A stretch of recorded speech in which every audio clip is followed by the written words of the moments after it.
Coming up in the Bahamas tonight, a newborn baby's remains is found outside a home. Now police want to question the mother about this disturbing discovery. They've made headlines recently for shutting down stores. Now they're reversing the trend and reopening them. We're at City Market Seagraves tonight, and we talk about the strategy the company is using going forward.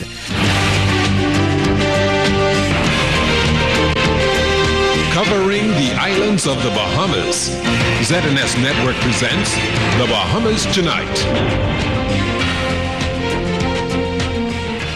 Well, it's great to have you with us for the weekend edition. I'm Clint Watson reporting tonight.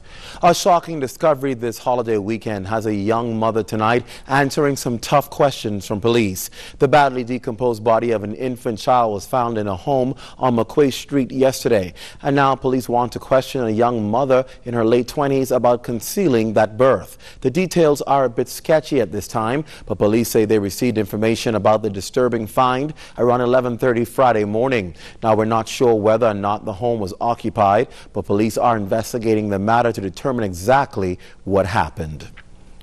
A high-powered weapon was discovered in the Pinewood Gardens area yesterday afternoon. Police officers found the gun in bushes on Silk Cotton Road just behind a car wash. Now, Pinewood Gardens has been identified as one of the hot spots for crime, and guns have been the weapon of choice in the majority of murders on the books. This discovery also comes as government has issued a 30-day amnesty period for illegal weapons to be turned in. Now, here's a reminder of the places you turn in those illegal guns. The Firearms Licensing Office, Central Detective Unit, and Drug Enforcement Unit, all on Thompson Boulevard. You can also turn them in at various police stations. That's Cable Beach, Central, Southern Grove, Wolf Road, Carmichael, East Street South, Elizabeth Estates, and Fox Hill police stations. In Grand Bahama, Central Detective Unit, Central Police Station, Lucaya, 8 Mile Rock, and West End police stations. And on the Family Islands, the Administrator's Office or any police station. Once again, that 30-day amnesty period to turn in those illegal guns ends on November 3rd. Well, 32 people have lost their lives on our streets so far this year. And according to police traffic officials, one life lost is one too many.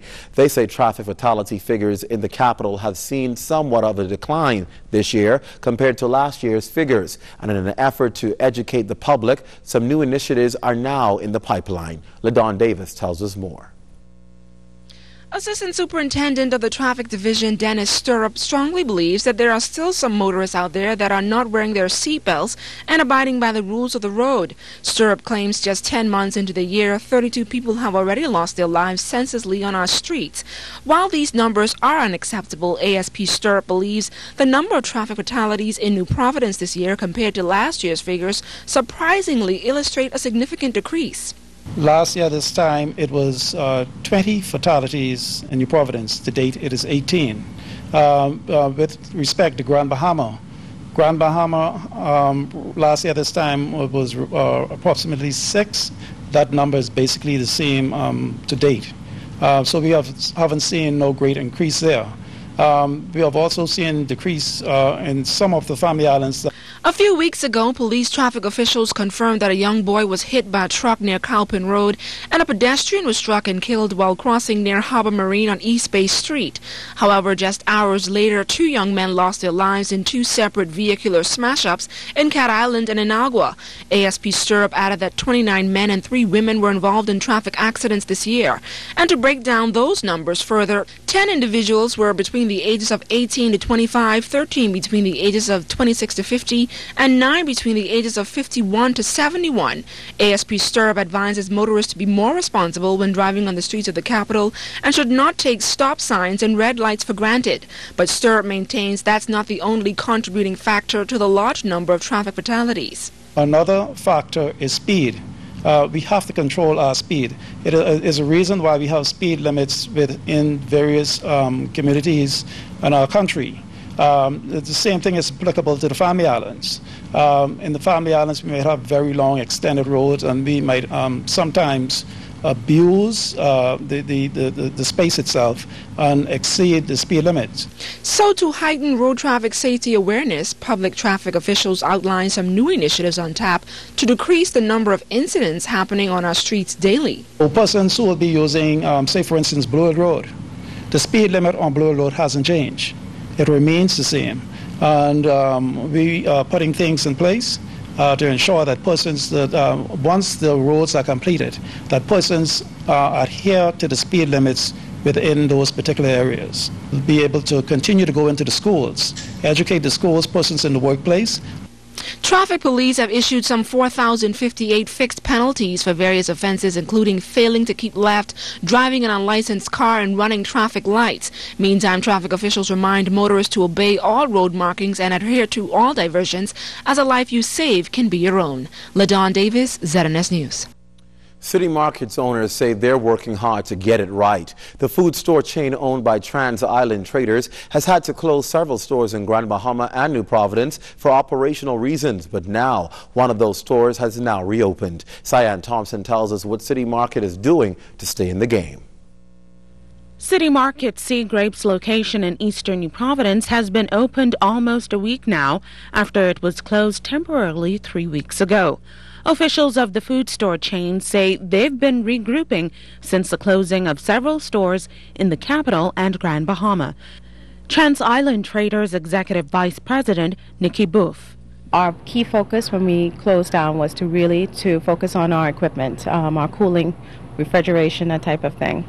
What we've taken the time to do is not only replace the equipment that needed a lot of attention and we had challenges with previously, but we've also taken the time to re-merchandise the store, try to create a more appealing, a much better shopping environment for our customers when they come back in. The company has beefed up its look and layout with its Sea Grapes location and is also working to get the South Beach outlet up and running again in the next 2 weeks. Because of the closure of this and our South Beach location, our staff were rotated in our Cable Beach and our Harbor Bay locations. We've since then brought all of our staff back on, and we're pleased to say that we did not terminate any employees. We're still we still have the full complement that we had prior to closing our doors, so we still have 62 employees in this location.